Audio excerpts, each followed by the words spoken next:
this week has been a bit of a bad one for me. I've been quite sick lately, and for once it's not solely down to the way Ubisoft is happy to protect sexual predators, or the fact that Robert Kotirak has more money than Richie Rich. Don't get me wrong, I think Kotirak should be forced to give his money to the front lines.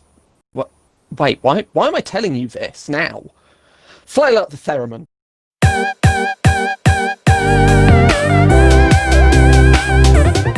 Hello and welcome to the Sometimes Serious podcast, where we're sometimes serious all the time. As always, I am joined by the gorgeous voice of reason and co-founder, Philip Edwards. Thanks, I think. You're welcome. Just because I've been feeling a bit sick lately, I thought I should be a bit nice to you. Aw, brightened my day. Now stop. I'm glad. Yes. I'm assuming you have heard the news about what's been going on at Activision Blizzard. I'm assuming you're just as annoyed with it as I have been, and I think we should give our dear listeners an insight if they haven't already heard it.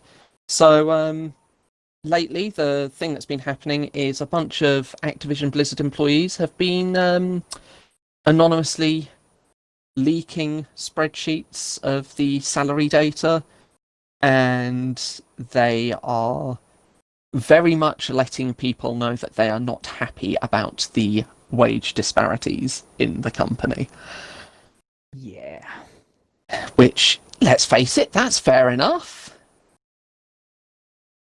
Considering some of them earn so very little. And yeah. Old Robert Kotirak earns fucking... how much? 40 million a year plus?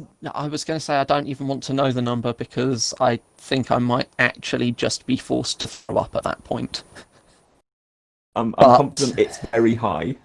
It is an incredible amount. He has enough money to his name now that, you know, as we've said in the past, as other people have said, he could fund his own video games. In fact, I feel like he should be made to at least do that and not see any of the profit on it, because quite frankly, up yours. Anyway, they are revolting over the pay after an internal study meant to ensure fair pay didn't produce the desired results for workers, because, you know, this is America where they don't do unionization or fair pay, apparently. I mean, a better thing would be, this is capitalism. Is capitalism gone wrong? This is the end goal of capitalism. This is pretty much what capitalism leads to. Just say no. It's like drugs, just say no. And, you know, as someone that is a member of a union and lives in the UK, which we are very much happy to have unions, it's not okay. I can honestly say if I were in their position, I think I would be more than a little bit miffed at how I had been treated. So there was reports, Bloomberg being one of them, that most of the pay increases given after the study were less than 10%, which is, funnily enough, significantly less than most people expected. Obviously, the employees had previously described having to skip meals to make rent and other atrocities like that, because quite frankly, if you're not paying your employees enough that they can afford all of the basic necessities to live, then quite frankly, as a company, I hope that you fail. Because what I don't understand, clearly they'll be better off wage. without you anyway. Like, the default minimum wage is meant to be the living wage. That is how much it would cost to live, just to exist. And these people are not getting paid enough. So something is really broken in the system if that can happen. I'm not going to defend their company here because, yes, that is broken. They're not being paid enough. However, I would like to point out that even over here, what the government website lists as the living wage doesn't actually apply for some cities, because they've got a living wage and an increased version for those that live in London, because London is incredibly expensive. But there are some cities in the UK that don't fall under the same governing as the way that they do for London in terms of living wage, that are just expensive places to live, and minimum wage is not a viable option if you are living there. So it's not just them, but that doesn't excuse them. Well, yeah, that's kind of okay. So every company should change because most of these big companies, big tech giants, are in San Francisco or LA, Yeah, really, really high really cost of high living end. Yeah, places. yeah, So your wage should be high enough to support the developers who are like. So someone shouldn't have to live in the middle of America and travel 2,000 miles just to get to work every day because yeah. that's all they can afford. That's not right. No, it's not right. And quite frankly, as I just said, I would love to see the company fail. I honestly would like it if Blizzard could be its own thing again and actually be self-governing and, hopefully better. It'd be nice if we could have old Blizzard back. That would be nice, but with better pay for everyone that needs it and the right people in the right positions. But the the thing that irks me is we pay, what is it, about £60 on average for a new AAA title, right? And that's Yeah. normally that's normally the price that you associate for a Blizzard game anyway. Um, let's never mind how they've gone down the drain a bit. Blizzard's name on a game meant you were happy to pay 60 quid because all of a sudden, bam, it's a Blizzard game. It's got that reputation, it's going to be well made. Why is I'm only paying 60 quid, but the millions of copies sold, why is that money not going to actually making sure that your employees can live? But, I I heard a fascinating tale oh, of an employee who wished to remain anonymous, who said that they took a pay cut to work at Blizzard, and the day they left, they doubled their salary because the well, job they went on to after paid them twice as much, and it wasn't even a job that wasn't out of their profession. They just moved to a different company and they got paid twice as much. good on them. I mean, don't get me wrong, everyone that gets into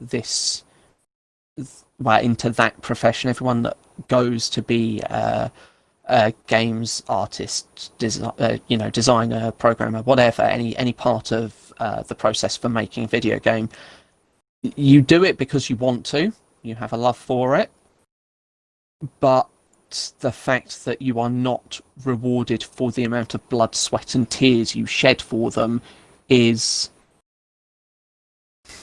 troubling, Yeah, I think is the nicest way I can put it, because I have some very, very strong feelings about it. Anyway, um, obviously, last year, Blizzard was asked to cut costs, and what was it? Was it 800 jobs that yep, they axed, and yet a certain greedy, very rude words, because we're not past the threshold, so I shall refrain, still got paid his bonuses.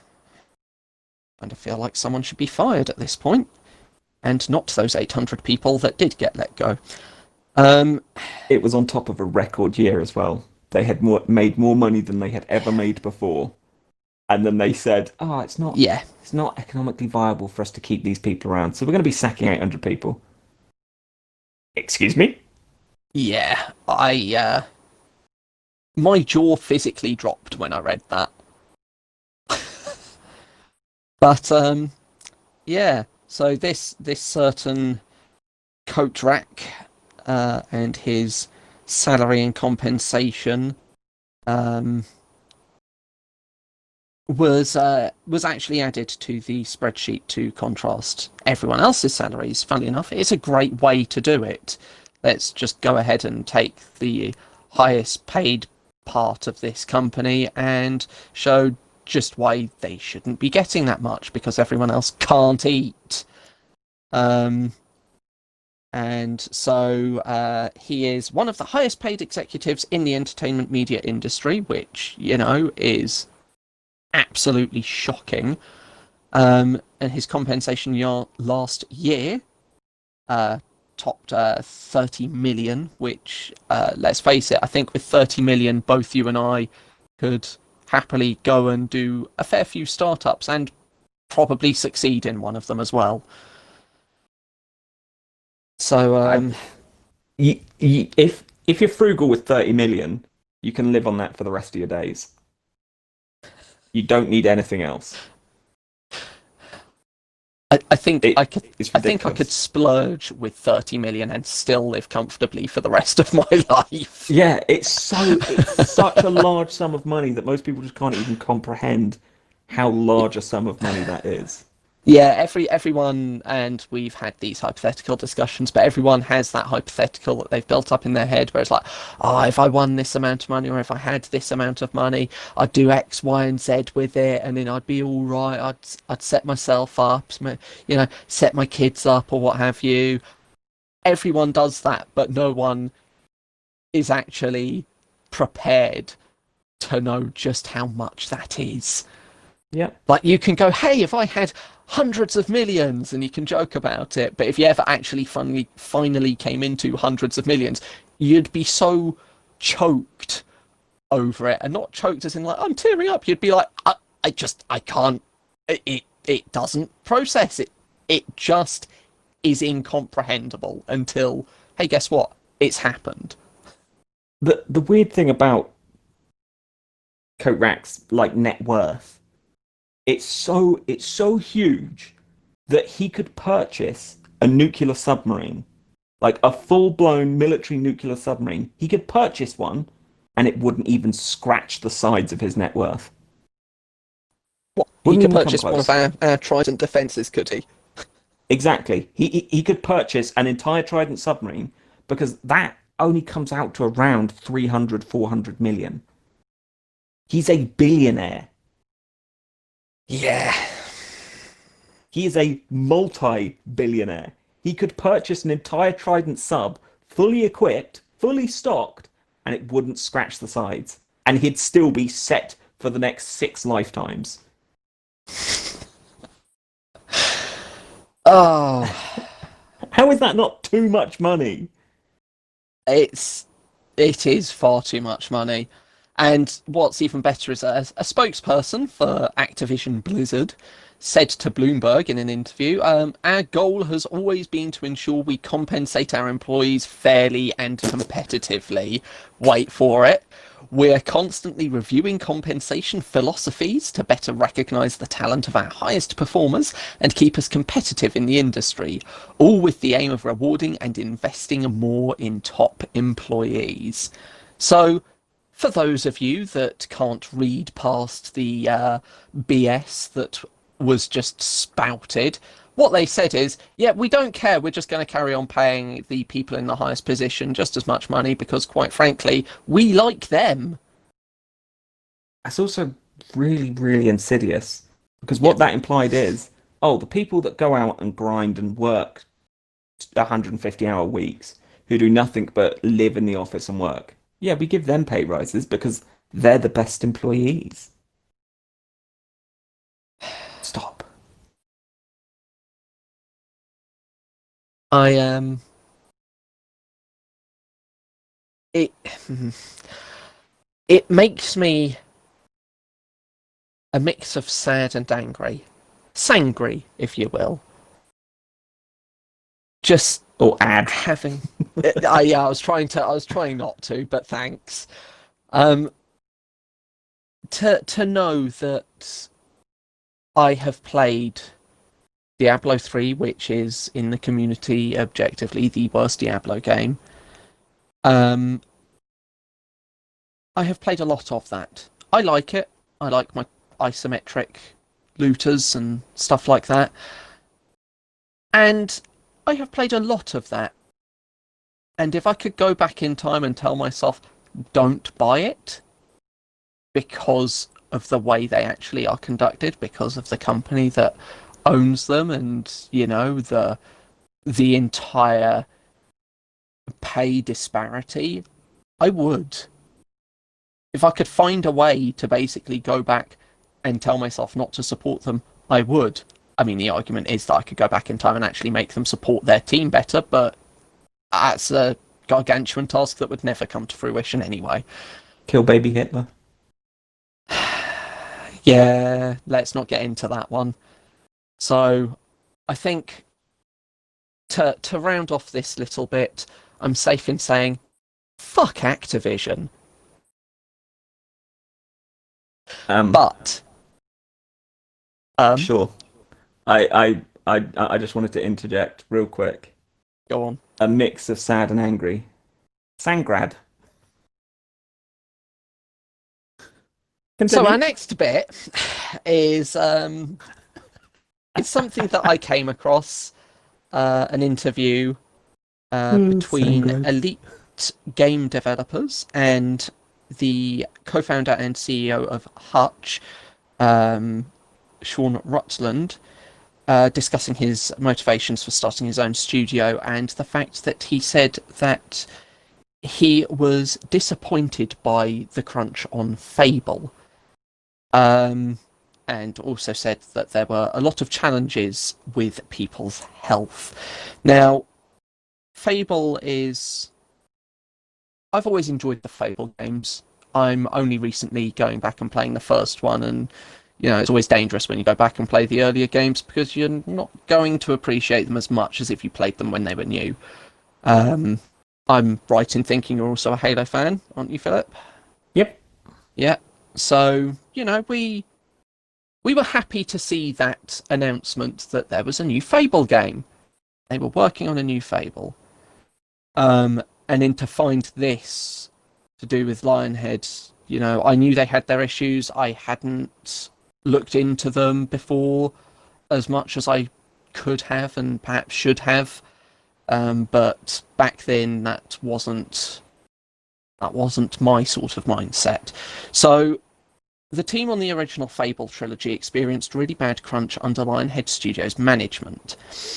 And a former assistant producer said that he was disappointed with what had happened there.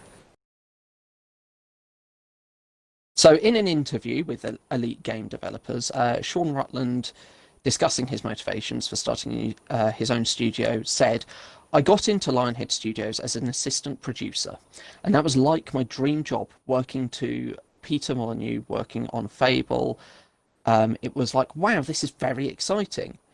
There I was, quite blown away by the sheer size of the productions. I think it was like 110 people, something crazy. Well, and how hard that was." He continued to explain that seeing the team struggle under the conditions was incredibly tough. He said, "I joined when they had a really bad period of crunch, and I'd already had a bad few years of crunch. So I experienced that kind of firsthand. And I was quite disappointed by it, and a lot of challenges with people's health around working such long hours and in realising people weren't actually that productive when they work 14-hour days."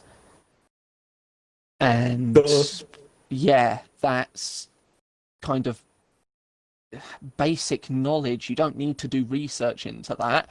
That's, hey, how would you feel if you did nothing but this one job that you do, but for that long, every day of the week? You don't get a Sunday off because, oh, it's Sunday. It's, you're in that office doing it yet again. That's not healthy. It never was going to be healthy, and that's why we are always against crunch. It's one of those topics that we'll constantly bring up because both of us would like to see a change. We just don't have any ideas for a change yet, do we? Well, it simply doesn't make any sense. Like the whole crunch thing just actually doesn't make sense because the studies are in, and it has been pretty conclusively proven you can only work 50 hours a week. The moment you start going over 50, your productivity actually drops below one. So you are no longer being productive. It takes more hours to fix the things you're ruining than you are putting in to actually continue working. So it just doesn't make any sense. Like it's not like there is a solution for it. It just it's self-explanatory. Your workers can work 50 hours a week. That's it. Anything more than that, they're actually being not productive. They're actually setting back the production. So the So just stop them.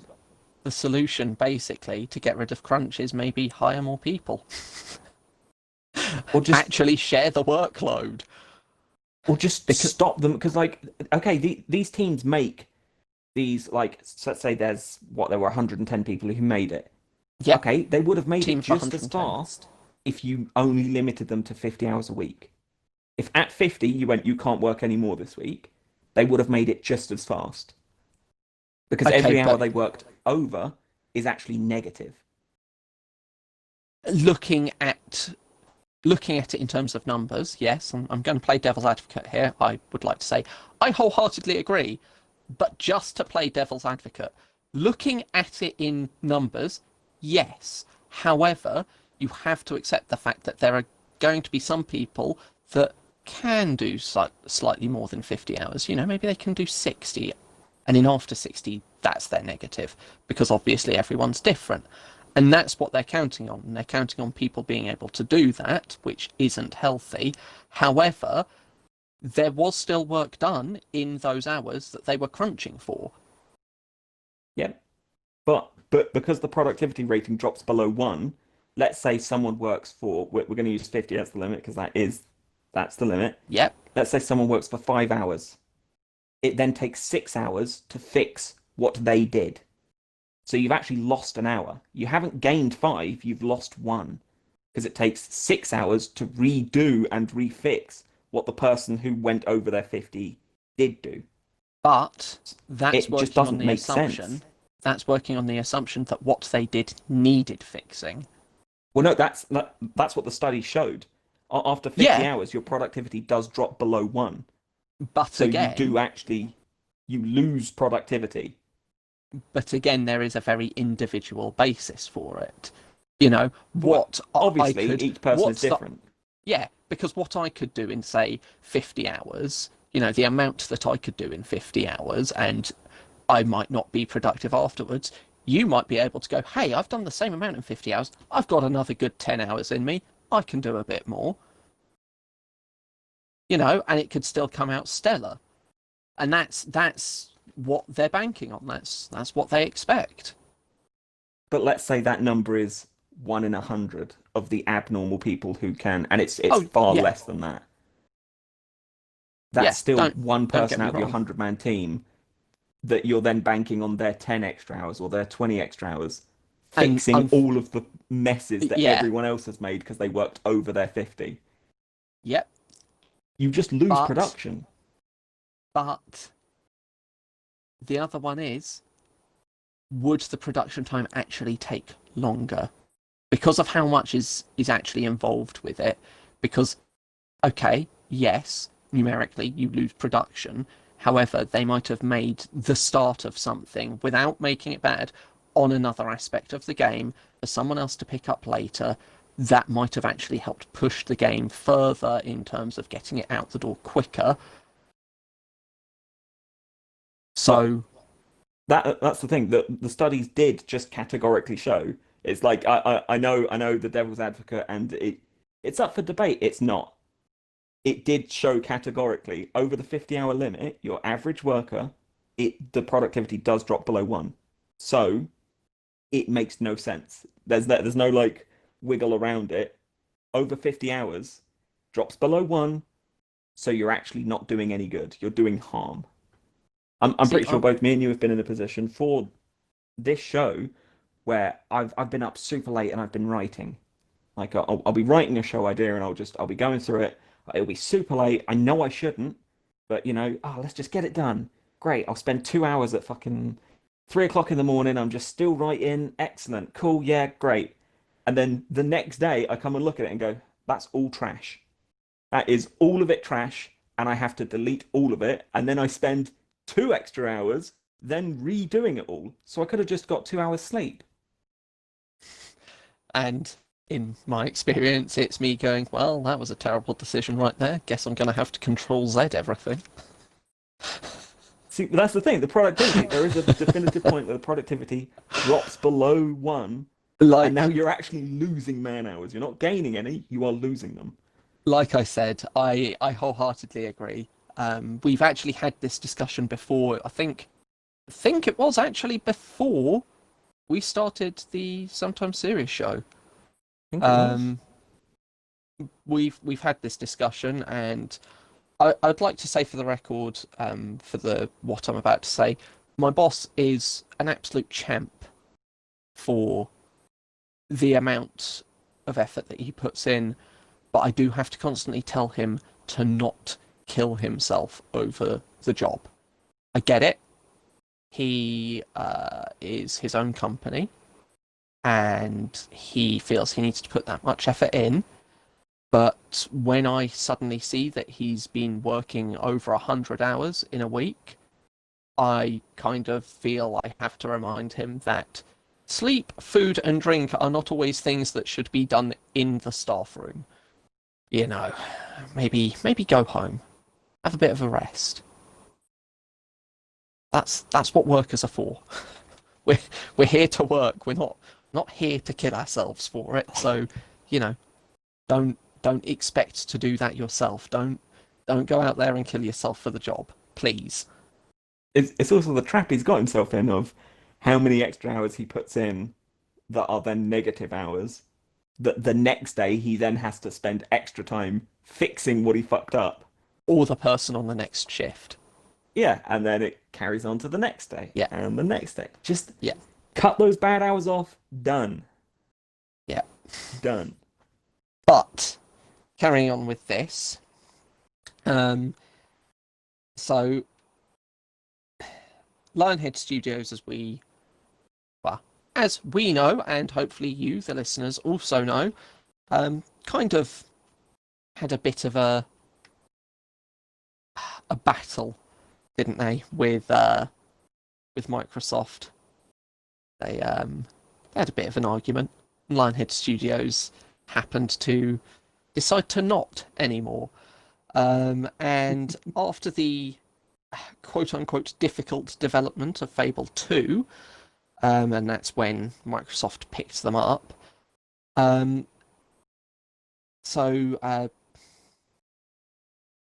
Sean, I almost forgot his name there. I was just like, hold on, this guy, Sean, said, I know a lot of people would say this is crunch, but this was real work of passion. It wasn't a work where you told people to come in.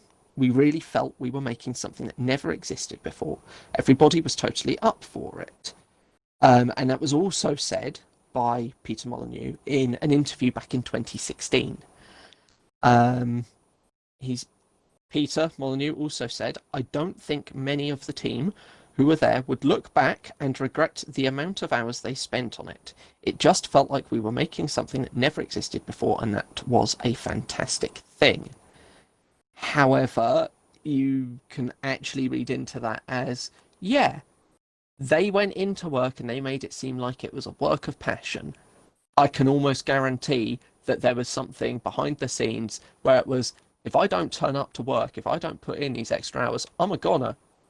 I need to look for a new job. Yeah. Like I really hate when people that are higher up come like make those broad statements of, oh yeah, they loved it, they really did. Oh, no one had any objections at the time. That's because they knew they'd get fired if they did. Yep. It's not right. I would guarantee that there were workers who worked on Fable 2 who look back at it now and go, how much of my life did I sacrifice for that? Because Fable 2 is a good game, Yeah, it is but a it's good not game. it's not special. It's not one of those games that you hold up in the pantheon of gaming. Yeah, It's a and good even game, then, but even no. then, the games that are held there are still not worth killing yourself over. I cannot stress to anyone enough that even if what you do is your dream job, let's say you've started a business, your own business, doing what you love and you love every day that you work, you still should not be working that much. You should not be killing yourself to go and do this work because, quite frankly, at the end of the day, it is still just a job. Yes, it can be one of the most important things in your life, and that's fine, but you still need to spend time in other areas of life so that you don't just immediately get burnt out. You need to have the R&R and you need to have the distractions so that you can be more productive when you are working. Weirdly, this feels like one of those ones where it doesn't matter how many times people get told it, it never, like they never have that realization moment until it actually happens, Yeah, until they actually hit that point. So it could be 20 years down the line where you look back and go, Jesus Christ, I worked my ass off for 3 years straight on that game. And look what it turned into. It's 20 years now and no one even remembers the game's name. yeah, God, I wish I had that time back. yeah. It will hit you at some point. And the length of time will vary depending on what profession you're in, but it does happen. So don't as just a quick PSA in this, don't kill yourselves over your work. You know, be a bit happier. Find some love in some other things as well. You'll thank everyone later for it. But the last little bit is the fact that, well, we don't know if this new Fable's going to be sort of a reboot or if it's going to be a brand new story. I'm hoping it's a brand new story. That'd be nice. Um, just see what they can come up with. But at the same time, I'm not going to say no to just a clean, here's the same story, but everything's better. Um, so Matt Booty of Microsoft, he said, it's like the challenge of making a new Star Wars movie. There's stuff that everyone wants you to bring along, but then you've got a responsibility to that, to new places, and I trust Playground has a good vision for it. I've So, always hated that kind of sentiment. Like we know what everyone loved, and we've got to carry that on with us, and we've got to do that. But also, we need to do new stuff. No, you don't. You don't have to do the new stuff. In fact, I implore you, don't. If it ain't broke, don't fix it. or as my little book of crap advice would say, if it ain't broke, fix it till it is, because that's what seems most companies do anyway. It's the thing. Like Fable has that core few tenets that make it great. Stick with them. You don't need to put in a MOBA. You don't need to put in a battle royale. You don't need to put Uh, in live service stuff. Don't do any of that. Don't no. stop. I will quickly say before we move on that I am becoming, I was going to say increasingly like you in terms of gaming, where I'm looking forward to more single player games. Don't get me wrong, I love co-op and I do like playing multiplayer as well, but there just seems to be something about single player games where everything just feels, generally speaking, a lot better. Hmm. So, hey, don't feel you have to follow the latest trend of battle royales or, you know, any of that rubbish. Just make what feels natural. And if you suddenly turn around and say a battle royale felt natural, I'm going to slap you with a shiny glove. But moving on, seeing as we were talking about the new Fable, or reminiscing of the old Fables, Sony had their other state of play, and that was that was a thing. I found I myself getting loved it. increasingly, well, I found myself getting increasingly cynical of some parts, but we'll come to those. There were a few games that I am looking forward to. Now, I'm going to start by saying that I'm only going to talk about the games that interested me, and that's only because the two major ones that I looked at that I know people loved, I know nothing about. And so I didn't want to come in with any opinions on the matter where I haven't actually played even 10 minutes of the games. So I won't be talking about Braid, and I won't be talking about Spelunky 2. I may go and play Braid and the first Spelunky at some point, and maybe afterwards I'll share my thoughts, but until such a time occurs, these are essentially off the menu. So we're going to start with Crash Bandicoot 4 because, hey, I remember Crash back in the day. I loved Crash, absolutely loved Crash, but I never got to play. What was it called? Was it not Twisted? What was it? The last new one that they made. So, either one, the one that is the direct prequel to Crash Bandicoot 4. And the fact that it's been over 10 years is, I mean, that's fine. The industry forever changes. It's Toys for Bob now making the game. Which, hey, I think they did a cracking job for Spyro and the remasters. So, I'm excited for it. I'll be honest. You're I've not. always felt like Crash was the inferior game. Crash Okay. Bandicoot's always kind of sucked, and I think I've always enjoyed it. everyone realized that.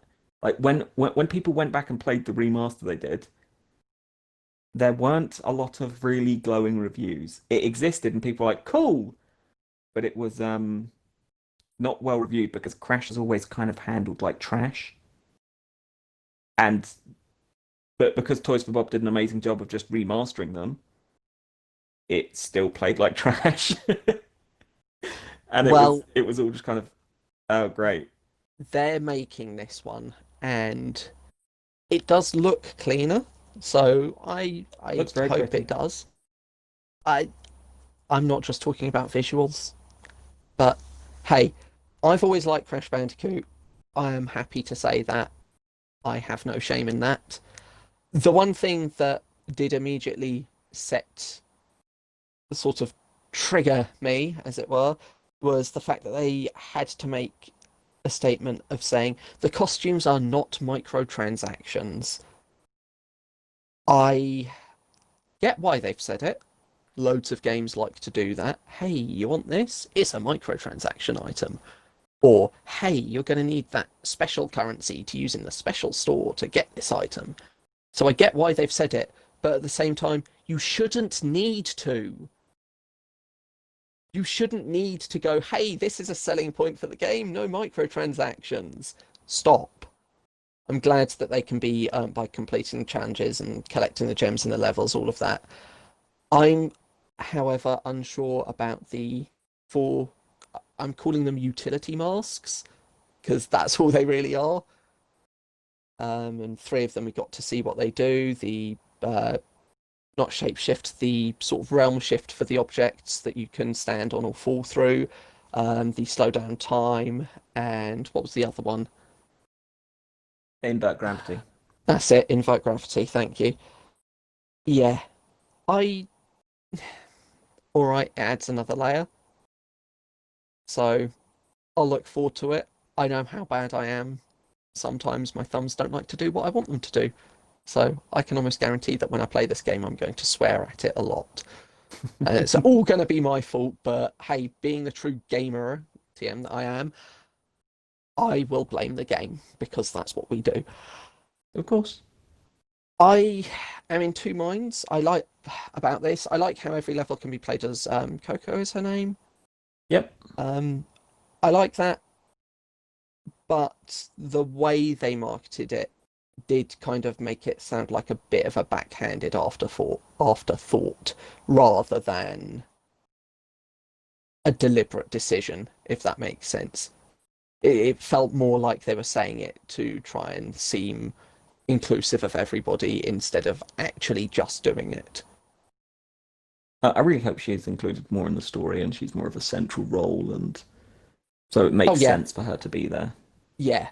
I just I'm worried that it's not as well thought as they want it to be. Um, I kind of like the idea of playing as oh, the crocodile whose name I always forget. I don't remember his name It, either. yeah, You're him. asking the wrong person here. I do like the idea of playing as him. That it does seem like a nice gimmick. I'm looking forward to it. I will probably get it. It won't be at launch, but I will probably get it at some point, and I'll have a bit of fun playing it.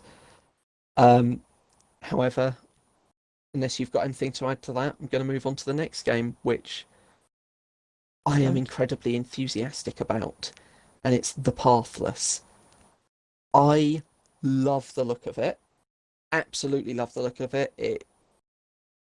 They clearly knew that less is more really worked for what they were going for.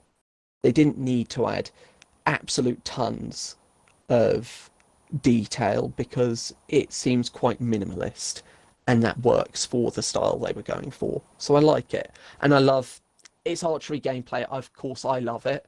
I only ever play archers in games. You give me the choice, I will pick up a bow and a ridiculous amount of arrows. And I like the fact that it's fast paced. I like the whole sliding sprinting. The only thing is, where he said, you instantly feel as skilled as the hunter herself. No, I don't. Not with the way they've done the archery. I will be honest and I will say I feel like I'm a skilled archer when I pull off some absolutely amazingly bullshitted Hail Mary of a shot and get away with it. Well, that's when I'm like, I am a badass. I'm not, I suck. But that's when I feel it. So Okay, but for everyone else, they've deliberately designed the gameplay to make it I so it's know all it's for timed everyone based else. and I know. sliding and fluid, and it just But feels good. honestly, how badass do you feel every time you pull off one of those amazing Hail Mary shots? I don't Every play with time. bows, so I know you don't, but that's because you suck. say that to my flaming meteors that I summon from the sky. Wizard over archer any day, motherfucker. Let's go. Yeah, and while you're muttering your incantations, I'll loose an arrow at you. How's that sound?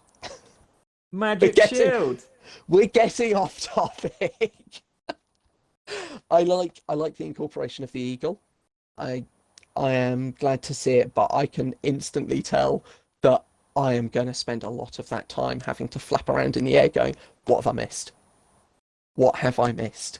I'm one of those people. I will want to collect everything and I'll be going around going, where is it? So, I I love the way they've done like there's no map, but you can use like your spirit mask to see where you've been in the world and see the things you've missed, and you can like obviously the higher you get, the more you can see because you can see yeah, it. yeah. I love that. I think that's amazing. That was going to be the next bit I brought up. I love that as well. However, my orienteering, my orienteering is not good. I am. Do not trust me to guide you home if we're lost in a forest. I am not the person you want to follow. And so I can already tell you that that's going to add about another 6 hours of gameplay to my experience because I'm going to be going, where am I? What am I doing? Well, Where do I need to it's go? going to be really simple because when you've got the spirit mask on, the areas you've actually been on, like the ground you've touched, glows blue. The other stuff doesn't glow. So you go, oh, well, I came from there and You I've been know, over there. you know what I'm like. You know what it's going to confuse me somehow. You know what I'm like. Well, to be fair, yeah, they are making it impossible to get confused. So yeah, you're going to get confused. Yeah, yeah. There's a nice little story for that, but we'll save that for the Sunday show. The mask and the spirit vision is absolutely awesome. I did like the look of the two puzzles that they showed. I quite liked the whole bouncing the flaming arrow along the edge of the bridge to get those crystals, and I did like the fact that you had to position yourself so that you actually fired it down that line instead of the game just correcting it for you. Um, I loved the design of that boss that we got to see. Yeah. I loved that. The puzzles, to me, it's they only really showed one type of puzzle, and that's fire an arrow in a straight line. You Both puzzles consisted of line up, fire. That's it. That there has to okay, be but other types. they're going to be other types. I say, if there aren't, I am going to be so sad. That's what I'm saying. Like you would have expected them to have shown different types, especially when they said, "Oh, you can go into these places and do all these complex puzzles." You just fired an arrow in a straight line. You lined it up and fired. I mean, it looks cool, and maybe that's more the point is that you look at and enjoy the experience rather than it's this really deeply engaging gameplay. I It's I more think just a I enjoy. think you might have missed a little detail though that I missed until I watched it the second time round. And that's in that big room where it was just fire it through a hoop and activate the thing so that the doors open. The hunter, the person playing, or the sequence that is played, they run around to the left and they flap across to the platform. Now, at Hmm. first I thought, well, what was the point in that? Because the path goes all the way around anyway. I mean, you saved what, 2 seconds? Whatever, sure. Hey, you want to glide there? Fine, go ahead. There was a thing on the ground and it had sort of like a bird perch on it. That Yep, was I did actually notice that. something, yeah, but did you notice it was on a button? Yeah, it Yeah. looked like a switch So, you're going to use the eagle for. yeah, so you are going to have to use the eagle for the puzzles. Yeah. So at least there is some incorporation of the eagle other than, hey, you can fly. Okay, but the game developer in me looks at that and goes, okay, so you're going to use that switch to pull one of the hoops into line. It'll be too high or too low. And you'll use the eagle to pull the switch so it's in line and then you fire. That's it. That's immediately what I looked at and I was like, okay, so you're gonna have to use that to pull the hoop into position. That's all that is. Or to keep the I'm door open, I'm just like saying there another has to be door. other types of puzzles. Unless that's not what they're going for, unless they are just going for this beautiful adventure that you just go on and it's not really gameplay intensive. It's just this beautiful It, adventure. to be fair, it didn't look gameplay intensive until it got to the actual boss that they showed. And even then, that was mostly just a case of timing your jumps. Yeah, Um, giant red hoops that come at you, and you've just got to jump over them. Yeah, okay. Woo. I did still like it though. I do like the rather clean design they've gone for, and I do like the design of the bosses. I am looking forward to it, mostly because I like archery gameplay anyway. I'm hoping it's going to be, well, I'm not sure. Part of me hopes that it's going to be a bit more involved, but there is that part of me that goes, hey, if they just come out and say, no, we're going for something quite simplistic because we just want to be arty with it, then I know I can enjoy it for that. If they don't say either way and I go in with the false impression, I'm going to be so disappointed, and that's on me. So I need to sort of calm myself down, but I am excited for it. I I feel am. like that game lives and dies on its soundtrack. Probably will. Yeah. And Seems to be good. if there is a sort of digital collector's edition, as it were, to it, they'll probably have a downloadable soundtrack. That's probably what that will be. But the next game, which I have very little details for, other than the fact that it is incredibly anime, is Genshin Impact. Boy, does that And look good. oh yes, oh yes, that's very very stylish. I do like that. I loved all of what we saw. It's very anime style anyway, but the character design was fantastic. And when I first heard English voices, I was expecting to recoil in horror and was actually pleasantly surprised at the fact that it didn't feel out of place for that. With Given English the fact voices we in usually Japanese dub over predominantly sub, games, then the The key to it will be, what do they sound like when they're exerting? Because a lot of the time the English dub is way worse, and I'm looking directly at you, Final Fantasy 15, when Noctis gets thrown about, lands, and then goes, ah, oh, oh. Where in the Japanese version he does not do that. So Oh, that's going to be where it matters. But boy, did it yeah, look good. it really did. I want to play that. I want to know what it's about. I want to get in there and be blown away by everything I can do. There looked like there was some form of summoner class with the summoning that bird that flew along, destroyed a few bits. I'm It's probably where I'm gonna head. You know, if you get to stick with a character, or if it's just very, I want to say mission based because I can't imagine it's going to be. Although it could be open world. Build your team, open world. Either way, I'm going to be keeping Everything's my eyes open, my speculation. ears to the ground. Please be good. Yeah, yeah, please. We both want it to be good. And at this point, I would like to say that so far, everything that they showed, other than Godfall and the VR titles, um, is going to be on everything. Yep. They put their branding on it, but the Pathless, Crash Bandicoot 4, Genshin Impact, and the others that I'm going to bring up, bar one, well, bar two technically, are all coming to other platforms, and they're actually all coming to all of the platforms. So they're going to be PC and Xbox as well. So it might just be a matter of time. And even However, some on Nintendo Switch.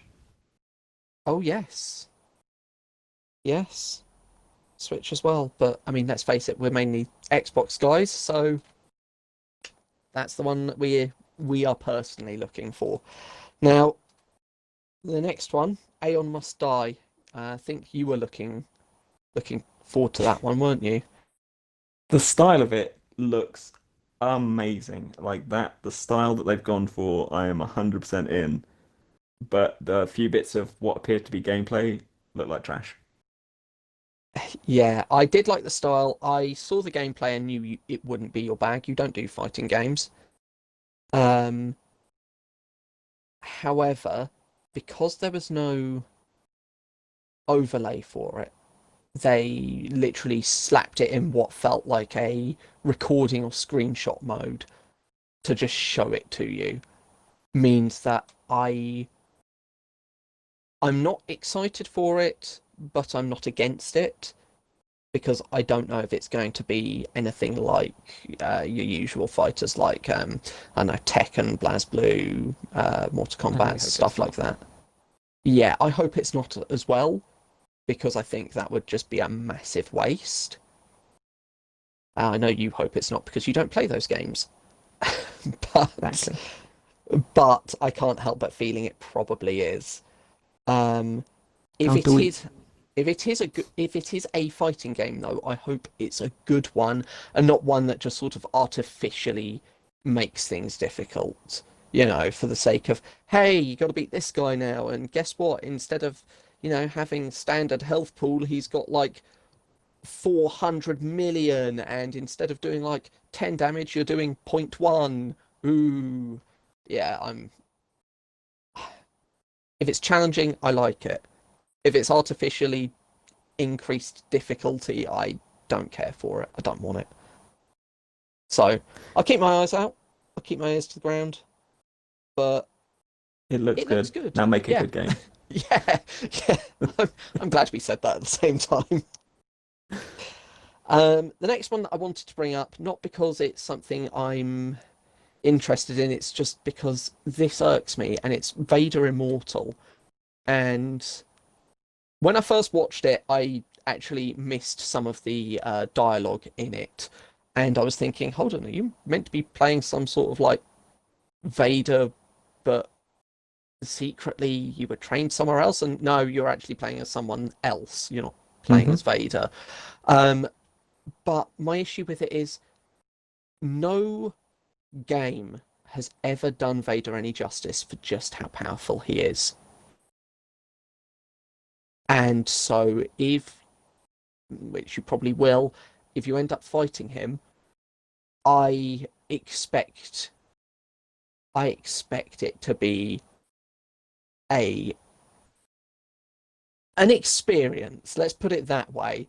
I'm expecting a lot of blood, sweat, and tears from the player to come out just to beat him, because otherwise, hey, that's not Vader you beat. That was someone else. Ah, the only game that even came close was the end of Jedi Fallen Order, Yep, and that and that you pretty don't. much plays it the same way old Dynasty Warriors played Lu Bu, where Yep, it's Vader, run. yeah. You don't fight him because you can't fight him. There can be no beating of Vader. As far as I'm concerned, you cannot beat him. It would literally just be he takes the saber out of your hand and cuts your head off. That's But it. yeah, I mean, but he was that threatening. If anyone doesn't know Vader's canon, and I don't know it in its entirety, Philip here is more of a walking encyclopedia than I am. Um, he is one of the most powerful, and quite frankly, you just you're never going to get it right in a game. So that's literally the only reason I wanted to bring it up, is just because, hey, either don't make the player fight him, and if you do, make it so it's damn near impossible, and you have to literally go at it for ridiculous amounts of tries to even get anywhere near close to beating him. Just just do him some justice, please. I'll say, don't make the video game. The VR Star Wars game, it's going to be bad. I'm sorry, it is going to be bad. It's a Like gimmick. VR at everyone, the well, moment is yeah, still a thing. gimmick. Everyone thinks, oh yeah, I get to be a Jedi and I get to wield my own lightsaber. It's going to be so cool. It's going to be janky as all hell, Yeah, it's going to and be very motion sickening. yeah, don't do it. Just don't. But one that's not going to be motion sickening, and one that I'm hoping is a nice, relaxed, fun challenge, is the pedestrian. It actually, when I watched it, it reminded me of those cube stickman toys that you could like put together where they visited each other. I can't remember what they're called. Do you remember them? No, I kind of zoned out during the pedestrian because I kind of looked at it and just went, okay, Ah, and then just my mind wandered to other video games. just to those toys, they were these plastic toys with screens in, and they had stickmen on each different one, and you could build up like a square of them, and they'd interact with each other. And I can't remember what they're called, but it just made me think of that. I'm not. It seems like the sort of game I'll pick up when it's on sale, if I want just a nice little relaxing something to play. It's yeah, something to look out for. Hopefully it's actually challenging. However, one that I'm a little bit worried about is Hood. It The cinematic looked nice, because that's all that was at the beginning, until, hey, look, we've got the smallest like 5-second clips of gameplay at the end. It does look squad based, and I'm hoping it's not all multiplayer, because if it is, I'm not picking that up. It reeked like when I just initially watching it.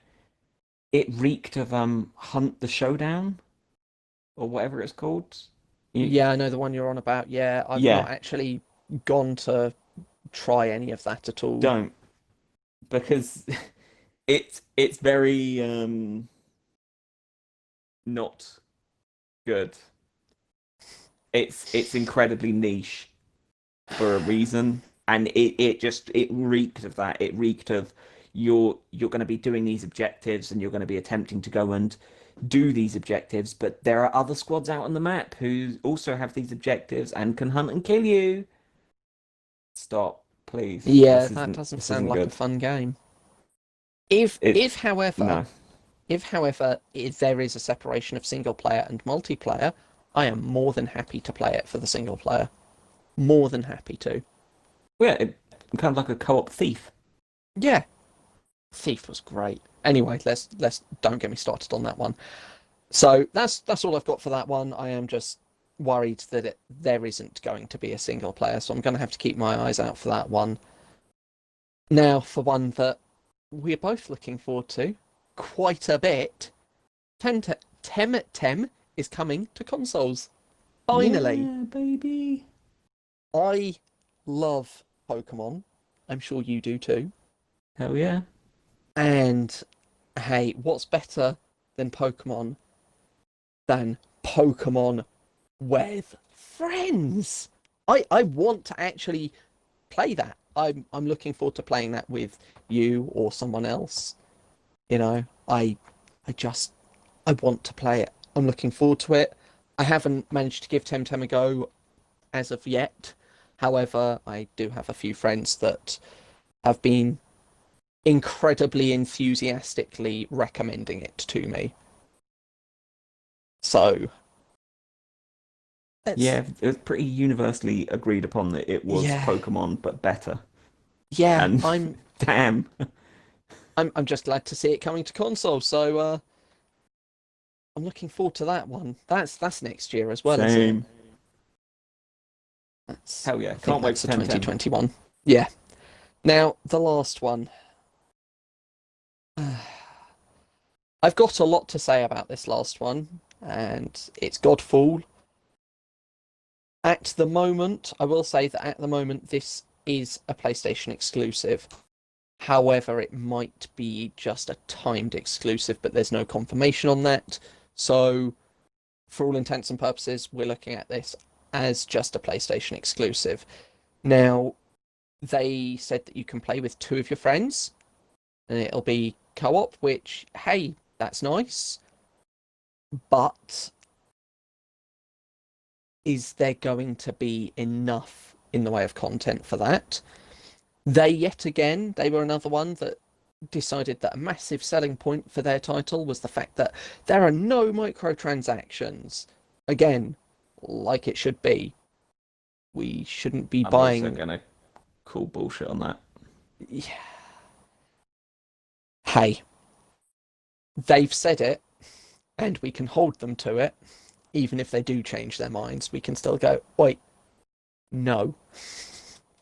But as this is a PlayStation exclusive, and while I do own a PlayStation 4, and I probably will get a PlayStation 5, there's no guarantee that I would be picking it up anyway, because I don't play the PlayStation anywhere near enough. So they said that. I thought the combos that they showed for the weapons looked good visually. They they looked beautiful. There's a lot of flesh there. I loved it. However, that said, I don't think they felt good. I don't feel that when I was watching those combos, I don't feel that they felt involved enough, if that makes sense. It does. At least to me, it does. Yeah, I feel like the combos just they were put in as a selling point. I feel like that's what they are. They are put in as a selling point rather than as part of the game. But they also, throughout all of their waffle while they were showing the game, they only seemed to use a handful of the same combos. That was it. Just a handful of different combos, and they only ever used the same combos for each of the weapons they used. So I'm slightly worried there's not going to be much in the way of different combos.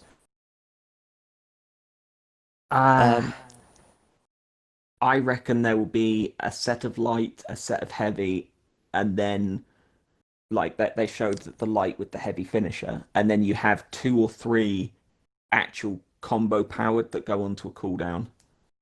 hey, I'm glad you said that because doesn't that sound like a game that's done something similar to that minus the cooldown before? A certain Um, Warriors game? to be fair, this looks slightly better than that. Oh, this has just gotten me started. Now, I will quickly go through the other bits. They said, hey, we wanted it, they've made it so it rewards aggression. So basically, how everyone plays a game anyway. Don't sit there blocking because that's not fun. Just go and smack something. Congrats. So you're rewarding us for doing the thing that we would have done anyway and been rewarded for anyway. Well done. When I first saw the gameplay for it, I part of me remembered Too Human, if you remember that I do. game. That was not an amazing game. However, I will say it kind of falls under the guilty pleasure category because I did kind of get enjoyment out of it. And yeah, Too Human did not do well. So, hey, let's hope they do better. But they then introduced their 5 different classes of weapons, as I think they put it: longsword, dual blades, polearm, the two-handed warhammer, or just warhammer for people that are normal, and a greatsword. Now, as someone that uses dual blades in a certain game, their spinning combo and the mechanic that they showed, the first mechanic that they showed for the dual blade, screamed very much Monster Hunter. Almost as I'm if they so looked at it glad. and ripped it off. I'm so glad it wasn't just me that when they were going through the weapons, like, longsword, dual blade. I was thinking, this feels like you're stealing from Monster Hunter. The Yes. the dual blade ability where you activate it and then all of a sudden you can attack faster and deal more damage. That's the Yeah. demon mode from the dual blade from Yeah. Monster Yeah. Hunter. Just with less of the shimmery effects around you while you're doing it. The moment I saw that, my eyes went from an expression of "Wow, this looks beautiful" to "Oh my God, did you really just do that?" So I was massively disappointed with that. And they said, so that you can chain a combo of 4 light attacks. So that just means there's 2 different buttons. That's all the combos Yeah. are. There's 2 different buttons. Maybe 3 if you need to pull a trigger to do one of the specials. That's it. I wasn't looking for the in-depth combos of a game like Mortal Kombat, but I was expecting more, if I'm honest. You I know? I can already guess, and it is just a guess at what it's going to be, just because it looks like they're ripping from Monster Hunter and Warframe. It's going to be, because we're talking about PlayStation, it'll be square for light, Yep, triangle for heavy, and there'll yep. be mixes of those, so that there might be a 3 heavy Yep. combo and the 4 light combo, and then a mix, And then it'll and be then you'll four have to light and a hold heavy. L1, and it'll be L1 and square, L1 and triangle, L1 and circle to use your 3 abilities, Yep. and those will go on cooldown. And I guarantee that that Uh, little cooldown menu will be in the I'm bottom right of your screen. I agree with you on everything. I'm going to change that circle to an X because I reckon circle's going to be the dodge button. Ooh, Yeah, I don't know. yeah. Actually, The square and triangle, I L1 might be 100% block. agree with. No, I reckon block's going to be one of the other bumpers. So I reckon the trigger's going to be the abilities, and like L1's going to be the block, L1 or R1.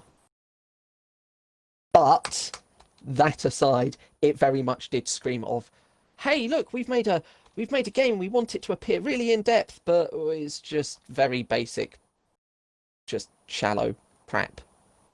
That's what it screamed of to me. And then when they showed the Mortal Coil, I think they called it, which was the second special of the dual blades that they showed, it was just basically the sling grapple from Monster Hunter in reverse. Hmm. Pull it to you, don't pull yourself to it. Congrats. Well, I mean, you can't pull it to you in Monster Hunter. Could you imagine Well, no, pulling something like the pickle to you? oh, oh, you would be fainted immediately just from the weight of it hitting you. Oh, Also, that'd be your great. entire team would then never fight with you again because it'd be like, okay, let's start this. Why? Why did you just pull Devil Joe onto us? Why would you do that? Now, as someone that likes using swords, I stated I love archery. I am an archer main, but I am a sword backup. Just as Philip here is a wizard main and a sword backup. You are basically a goddamn spellblade. Fuck you. And the longsword, yet again, felt like it got absolutely no love. It No, felt like there was it's the nothing basic. intricate about it. And so they put they actually said that it doesn't need elaborate combo setups. Why? Why? Some one of the two big heavy weapons should be that. This is a weapon that should be massively versatile and have massive intricacies to it so that, hey, yeah, everyone sees it as the starter weapon, but actually it's the kind of boss tier weapon because it's that versatile. And yet they said it relies well, it's got the timed strikes, the whole white slash that Hmm. follows it, which is just so boring. Just I don't care. I don't care for timing it. Every time I've gone to play a game where it's like, hey, if you time your attacks, you do better things. I look at it and go, okay, but I can kill it quicker if I just mash the button, so I'll just mash the button. Thanks. And their heavy attack finisher is nothing more than you poking them. I don't know why it annoys me so much, but it does. I've got a sword. I'm gonna poke you. Stop Did it. you see the one of the abilities they showed for it where you Oh, can't don't. I'm take coming to that. damage? I'm coming to that. Their abilities. They've got the special moves that they showed, and one of them was, hey, you don't take no, you can't be interrupted, and you deal silly amounts of damage. And the other one was that you dash forward. What was it? They said eviscerating everything in your path. Now that actually made me think of what was his name, Xiao Tai in Dynasty Warriors. Hmm. Yeah, that just kind of made me think of him. That was pretty much his entire thing. And I Um, looked at it and I went, did you have an original thought? what I thought of, because I throughout it I could not escape the comparisons to Warframe. It's Ash. Yeah, That's Ash's ultimate. Is yeah, where you mark a bunch of targets and then just jump between them, killing them all, and then end up the other side. Like, yeah, I'm a badass. That was yeah, Ash. yeah. It's this game feels like they've ripped off from so many others. And the shield, oh my giddy aunt. So not only can you throw it and it bounces back like the vibranium shield that Captain America has, but it has a perfect blocking mechanic. Just like, I don't know, other games like, possibly Monster Hunter, and yet when you perfect block it parries like Dark Souls. Yeah. Maybe, maybe come up with something original. I when I first saw the announcement trailer for this game, when that was Sony's first tease for them going, hey, we've got some stuff on the way, I looked at it, I went, that cinematic looks beautiful. When they showed more and it had the whole in-game engine and pre-alpha footage rubbish, I looked at it, I went, that actually does look beautiful. I am quite excited for this. Now that they've shown more of it, I'm going, I don't care, because it feels boring and uninspired as fuck. But it's all subject to change because that footage was captured on a PS5 dev kit. I don't care. It's not going to change. It's going to be boring and uninspired. And their whole loot thing, I reckon, is going to be just as awful as Borderlands loot. How many times would you come across a gun that is the sort of gun you'd use, but it's leagues worse than the one that you've got, and you're not even using a legendary? Do we know its release date? Like, how close is it to I didn't release, or have see they not one. announced? Oh, it said holiday. I think this one said holiday 2020, so I think it's coming out with the PS5. So that they should have more of their stuff up. Like, this shouldn't be built on a PS5 dev kit. This should be like if it's coming out this year, that should I almost be I could finished. to be fair, I could be wrong. It might not have said holiday 2020, but I mean, I'll have a look. I'll have a quick look, see if there is anything for a release date. I just I feel like it's going to be a console release. That's gonna have to get delayed. If it's this year, it has to get delayed. It's got a release date of 2020. It has to get delayed. Yep, it is holiday 2020 for PS5 and PC, which is why both Philip and I reckon that it might actually come to Xbox Series X, because hey, most PS5 exclusives don't also come to PC, not for a while. So hey, Yeah, that can't come out this year. I know they're going to push for it to be a launch title, but don't like that. They've showed nothing if you think about it. Why haven't yeah. we seen the menus, the loot, the Oh, because characters? they do say, hey, we're going to be showing you more of the other weapons and other bits as well, or some rubbish like that. Honestly, if the other weapons are No, well, if these two weapons are anything to go by for the other weapons, I don't care. I've already lost interest. I'm not. It can't. It has to be delayed. It has to. Yeah, You can't still be showing off what you made on a PS5 dev kit for this year. Halo Infinite is a working build of Halo Infinite, but it wasn't on the Xbox dev kit. no, Concerning. very. But hey, on the subject of exclusivities, one that is oh so annoying is the fact that Spider-Man is going to exclusively be on the PlayStation for the, I'm going to say, much anticipated Marvel game. Yeah, that's why I didn't say it with any enthusiasm. It's I like Spider-Man. I'm not just talking about video games here. The character himself, I like him. He is up there as one of my favorites in Marvel Universe. I absolutely like Spider-Man. And hey, playing a game as Spider-Man, obviously, so long as the game is good. I like the PS4 Spider-Man game. Love it. Absolutely love it. I enjoyed that game. In fact, it's one of the few PS4 games I've actually gone through and completed. That's how little of the PlayStation I actually play. But that game made me complete it because I enjoyed it. To make a game that's going to release on all platforms and unlock one of your big characters to an exclusivity deal just outright pisses me off. Yeah, I can understand that.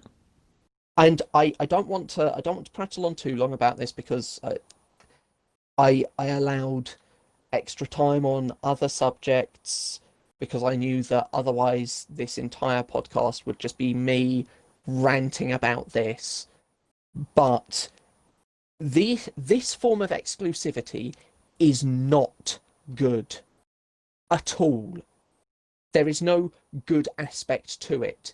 You cannot argue that, hey, it's good for everyone that plays PlayStation. Okay, but is it?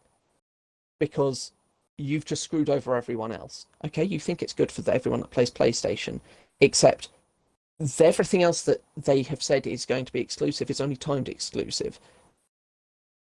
It doesn't mean it's good for PlayStation. That's not what's going to help them make sales for the console. It's not going to be, hey, we've got an extra character.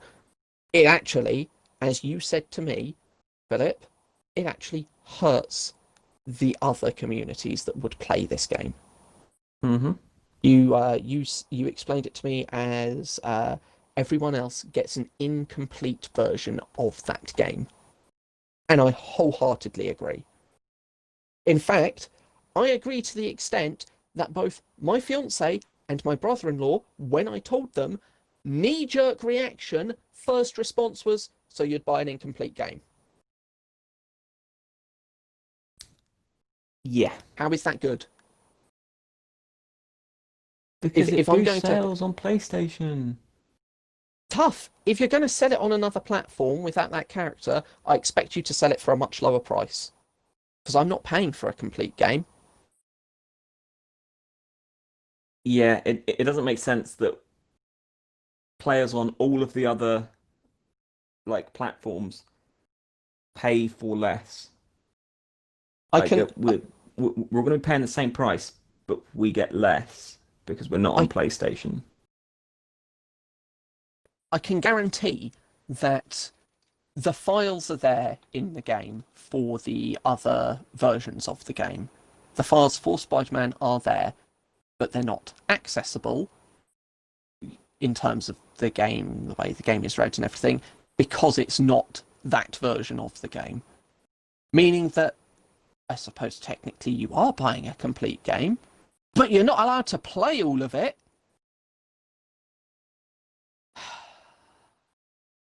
I hate Yeah. console exclusivity. I get it if it's the entire game that's exclusive. Sorry, I get it. That's how angry it's made me. I can't even speak now because it's a first-party title. You're using it to push your console. That's fine. That's perfectly fine. I mean, I'd much rather there wasn't exclusivity because I'd like to be able to play games I'm interested in wherever I like. But fine. It's a first party title. You want it to be only yours. That's fine. That's your decision. However, to screw everyone else over just because you think it'll help you is not okay. And as Square Enix are the developers, basically, it's part of Square Enix, the team that's actually making them Crystal have a different. Dynamics. That's the one. Thank you. They are actually part of Square Enix. So for Square Enix to just screw everyone over, no. Sorry, we agreed to call them Squeenix, didn't we? Yeah. Squeenix. I I hate it. I think it's absolute bullshit. I see why they've done it because hey, PlayStation got the Spider-Man game, so they get Spider-Man. No, Well, it's because Sony PlayStation. owns the rights to Spider-Man. Yeah, but again, PlayStation got the Spider-Man game, so give us a form of Spider-Man to play. Give people that don't play PlayStation a form of Spider-Man to play. Because it's not the same Spider-Man. It's not made by the same team. It doesn't have the exact same mechanics to it. It doesn't have the same feel to it. In fact, actually, most of what people have said has not been a glowing recommendation for that game. So maybe, temper your expectations. But it's not the same, so don't be a little cock about it. I will say, real quick, when it comes to the Avengers, this is one of those ones where you should wait. You should absolutely wait. Do not pick it up. Wait, because I'm it's not looking good. unless Um, unless they turn around and say that Spider-Man's no longer a PS exclusive, then I'm not picking it up. Full stop. one thing I don't understand about Sony, well, to be fair, Sony's always done this, but it feels like someone should sit Sony down and go, listen, if you let Spider-Man be on every single thing, you might actually make more money. Because Yeah, no one's going to deliberately go out and pick up a PlayStation just so they can play Spider-Man in Marvel the Avengers. No one's going to no, do that. But if someone picks up Marvel the Avengers on Xbox, for instance, and plays as Spider-Man and loves it and gets that itch to go, I really want to play Spider-Man. Oh, there's a Spider-Man game on PlayStation. yeah, That I would guarantee that has a much higher conversion rate than people going and picking up. Because all this has done is actually sully the game, and the game's got such a bad reputation before it even launches. yep. So I mean, this game is not going to do well. I wanted a PlayStation so that I could play Persona because that's the only place that I could play it. I don't really do PC gaming. I play on my Xbox, and I thought, hey, I much prefer controller to mouse and keyboard anyway. That's just my preference. So I wanted to play Persona. I wanted Persona 5. So, naturally, I have a PS4. And because the Spider-Man game came out on PS4 and I already had one, I got that. I wasn't going to, unless I played a game that had an amazing version of Spider-Man in it, I wasn't going to go out of my way to go pick up a PS4 just for Spider-Man because I didn't have the itch for it. Now that I've actually played and completed Spider-Man, I want more. And because I like Spider-Man, I would want more anyway. So it would make sense that I'm the sort of person that should be your target, the person that doesn't go for PlayStation and yet would happily go, hey, I want to pick one up specifically for that game because I just need to play some. As you put it, I've just got that itch. Yep. You're making a sale in console and game. And that's just a win for you anyway. So stop being a dick about it. Doesn't make any sense. I guarantee that they will lose money. They won't lose money, but they won't get as much money as they could have. Yeah. There won't be as big a profit margin as there could have been if they hadn't been dicks about it. And I think we'll leave it there because otherwise I'm going to sound like a broken record and then I'm just going to start swearing at Sony because they're idiots. Yeah. So that was this week's podcast. Hopefully you found all of it informative and interesting. I'd love to know your thoughts. I'll take some of it interesting and informative. Well, all of it informative, some of it interesting. How's that? But, as I said, I'd love to hear your comments or read your comments. I'm not going to hear them. I can't listen to people's thoughts yet. I'll read them out to him. Excellent. Okay, we've got a system. So I'd love to hear your comments. And I hope you enjoyed this week's podcast. We'll catch you tomorrow for the Sunday show, of which I'm sure Philip is also looking forward to. And that'll be it from us for now. Tatty bye.